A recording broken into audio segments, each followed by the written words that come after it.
크리스마스 시즌이 되면 한 번쯤은 들어보았던 이야기입니다. 1950년 6월 25일 일요일 새벽 4시 20분경 북한 공산군이 남북군사 분계선이던 38선을 전역에 걸쳐 불법으로 남침함으로써 한국전쟁이 발발하게 됩니다. 남침 3일 만에 서울이 함락되고 낙동강 방어선을 남기고 한반도 전체가 북한에 넘어가게 되죠. 이런 상황에 당시 대통령이던 이승만은 정부는 서울을 지키고 있으니 안심하고 생업에 종사하라는 대국민 사기 방송을 하고 한강대교와 한강철교를 폭파하고 본인은 남쪽으로 도주한 사실은 유명한 일화입니다. 우리나라는 외세 침입 때마다 고려시대, 조선시대 할 것 없이 왕이 백성을 버리고 혼자 살자고 도망갔던 이력이 있는 나라입니다.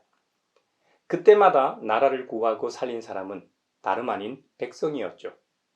정말 하나님의 보호하사 미국이 중심이 된 유엔군을 통해 우리나라는 공산화되지 않고 전세를 역전해 개전 3개월 만에 인천 상륙작전을 통해 서울을 수복하게 됩니다.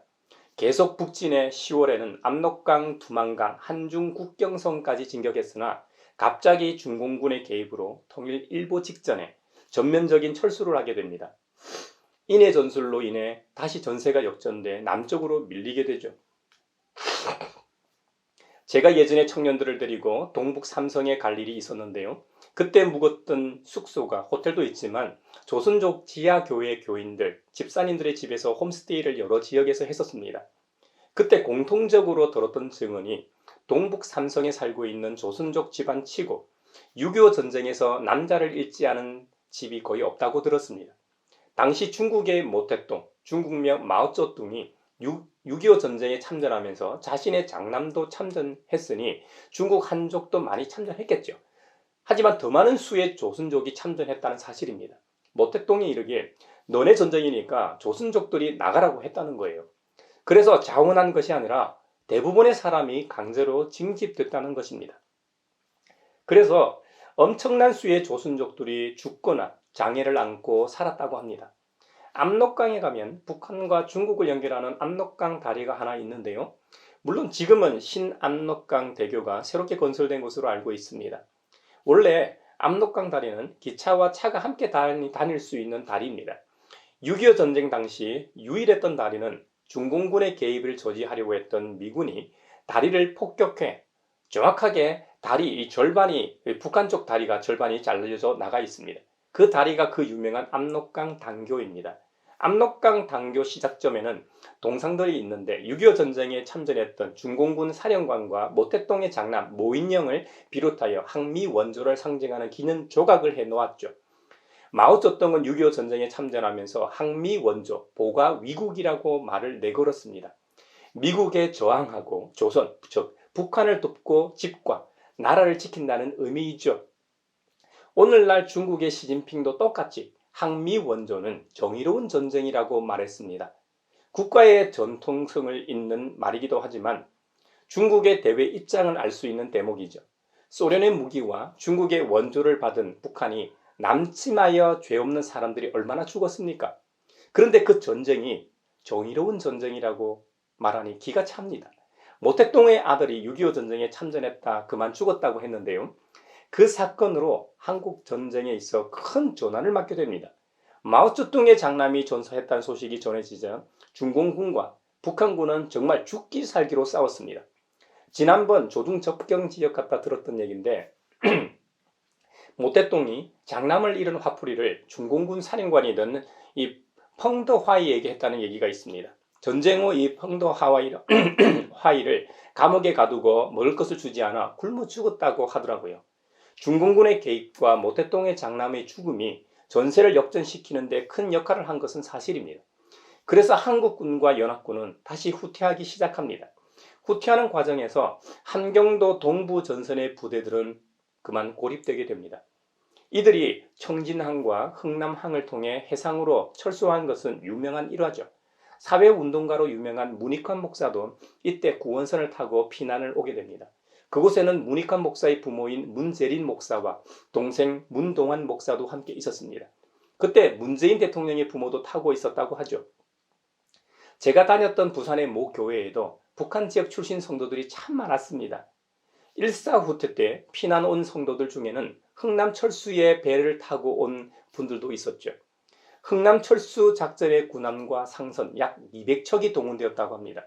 그 중에 메르디스 빅토리호가 마지막으로 피난민을 태웠습니다. 원래 메르디스 빅토리호는 부산에 물자를 내려놓는 임무를 받았는데 부산에 물자를 내려놓은 뒤 흥남철수 작전에 투입되기 위해 12월 22일 흥남항으로 갔습니다. 정원이 60명인데 타고 있던 선원이 47명이니까 원래는 13명만 더 태울 수 있는 배였습니다. 하지만 미 육군 대령들이 선장에게 피난민과 함께 철수할 수 있는지 문의하였고 선장은 흥남 부두에 남아있던 피난민을 최대한 승선시킵니다. 그래서 14,000명의 피난민들을 태워 부산으로 향합니다. 24일 부산항에 도착했지만 이미 피난민이 너무 많다는 이유로 입항이 거절되자 80km 떨어진 거제도 장승포항으로 향하게 되고 12월 25일 뜻깊은 크리스마스 날 도착하게 됩니다. 항해 도중 5명의 새 생명이 태어나게 됩니다. 전쟁의 포화 속에도 생명은 태어나는 것을 보면 참 신비롭습니다. 저는 설교를 준비하면서 73년 전 흥남철수 작전 메르디스 빅토리호에 승선하고 있지는 않았지만 콩나물 시루처럼 선상에서 서로의 어깨와 등이 맞닿아 움직일 틈도 없는 곳에서 감격의 눈물을 흘리며 울려 퍼졌을 찬송을 상상해 봅니다. 그들이 크리스마스 날 불렀을 캐롤은 이 세상 그 어디보다 구원에 감사하고 감격했던 진정한 찬송이었을 겁니다. 그 옛날 이사야 예언자가 예언한 고난받는 종으로 인해 구원받을 세상과 사람들의 노래, 그 노래야말로 이 세상에서 가장 아름다운 노래일 겁니다. 그 고난의 종은 하나님의 아들, 우리의 유일한 구원자 예수 그리스도이십니다. 그분은 하나님의 본체이십니다. 그분은 태초에 하나님 아버지와 함께 말씀으로 만물을 창조하시고 보존하시는 분이십니다. 무엇보다 죄를 깨끗하게 하시는 분이십니다. 그런 분이 오신 날이 바로 크리스마스 오늘입니다. 12월 25일이 아기 예수님이 오신 날이 맞느냐 아니냐가 중요한 것이 아니라 그 아기 예수님의 오심의 의미가 더 중요합니다. 주님이 진정으로 이 세상에 오셨다는 사실이 중요하다는 말입니다. 태초부터 말씀으로 존재하시던 분이 이제 육신이 되어 우리 가운데 거하시게 되었습니다. 우리 가운데 함께 하신다는 의미는 우리의 고통, 우리의 슬픔, 우리의 형편을 잘 아신다는 의미입니다. 그래서 크리스마스 날 메르디스 빅토리호에 승선한 피난민들이 생사의 갈림길에서 살아남았다는 것도 중요하지만 무사히 도착한 날이 크리스마스 날이라는 것이 그 의미를 더하는 이유입니다. 이 시대를 살아가는 우리 모든 그리스도인들도 크리스마스의 선물이 있을 겁니다. 그래서 우리는 지금도 크리스마스를 기념하며 기뻐합니다. 1950년 12월 25일 메르디스 빅토리호가 구원선이었던 것처럼 오늘날 그리스도인으로서 우리의 구원선은 교회입니다. 우리는 교회라는 울타리 안에서 안전하게 건강한 신앙생활을 할 수 있습니다. 교회의 머리 되시는 그리스도 우리 주님으로 인해 누리는 은총이죠. 사랑하는 형제자매 여러분, 우리는 교회를 귀하게 여기고 또한 교회를 사랑해야 합니다. 교회를 통해 세상의 구원의 방주가 되어야 합니다. 아직까지 크리스마스의 참 기쁨과 참 평화를 맛보지 못한 분들에게로 주님은 우리를 보내십니다. 지금 생각나는 분들이 있습니까? 그러면 그분들에게로 가서 주님의 사랑을 전합시다.